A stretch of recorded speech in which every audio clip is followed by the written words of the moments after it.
Hello guys, আসসালামু আলাইকুম। Zahid computer কোর্সকে আপনাদেরকে স্বাগত। আমি ভালো আছি। আজকে মাইক্রোসফট ওয়ার্ডে একটা নতুন টিপস নিয়ে আসলাম।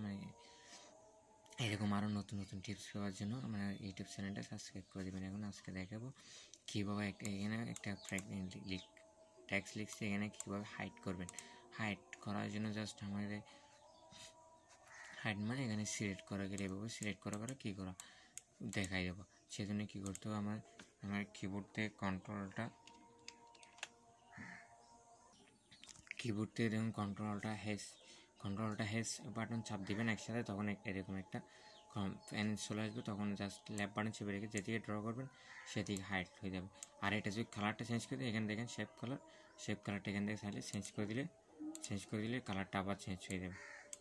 এখান থেকে চেঞ্জ করে দিতে পারবেন। এখানে কপি পেস্ট কার্ড কপি নিচে একটা যে ব্যারাসিনের কাজটা কি সেটা আজকে দেখাবো। সেটা হলো জাস্ট এটা সিলেক্ট করার পর আমি এটাকে বোল্ড করলাম, ইতালিং করলাম, আন্ডারলাইন করার পর এই ডিজাইনটা হুবহুব এই লাস্ট লাইনের মধ্যে হবে। সেটা করার জন্য সিলেক্ট থাকা অবস্থা জাস্ট আমি এখানে ব্রাশ টুলে একটা ক্লিক করার জাস্ট যেখানে যেটা করবেন সেটা জাস্ট এভাবে লেফট বাটন চেপে রেখে এটা সিলেক্ট করবে। যেটা সিলেক্ট করবেন সেটা অটোমেটিকলি এটার মতো সেম কালারটা কি হয়ে যাবে। এখানে দেখে আমি আর একটা টিপস দেখে এখানে দেখো সব অফিস ম্যানেজমেন্ট। এখানে কি আছে, এটা ভুল আছে, ট্যাক্সটা পুরোটাই ভুল আছে।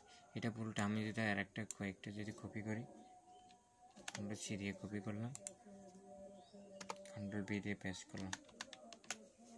পেস্ট করার পর এটা ভুল আছে, সেজন্য এখানে লাল দাগ চলে আসে। সেজন্য এটা ভুলটা কীভাবে সংশোধন করবেন, যে সেটা করার জন্য জাস্ট এরপর সিলেক্ট করবেন পুরো পেজের মধ্যে, পুরো পেজ সিলেক্ট করার পর জাস্ট রিভিউতে যাবেন।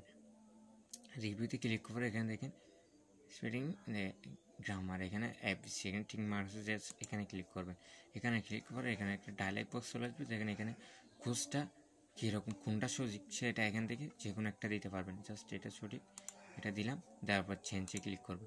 এটা চেঞ্জ হওয়ার পর আরেকটা যেটা বলা আছে সেটার উপর চলে যাবে। এটা ম্যানেজমেন্ট, জাস্ট ম্যানেজমেন্টে ক্লিক করবেন, চেঞ্জে ক্লিক করবেন। আবার দেখেন ফর লাইন আবার সেটা আছে, সেজন্য আবার সেটা ক্লিক করবেন। এভাবে ফরের একটা যেটা ভুল হবে, যেটা যতটুকু সিলেক্ট করবেন ততটুকুর মধ্যে যতটুকু ভুল আছে সবগুলো একটার পর একটা সংশোধন করে গেলে একটা চলে আসবে অটোমেটিকলি। দেখেন আর নেই, জাস্ট এস করে দিলাম। দেখেন ম্যানেজমেন্ট অফিস এটা সবগুলো ঠিক হয়ে গেছে।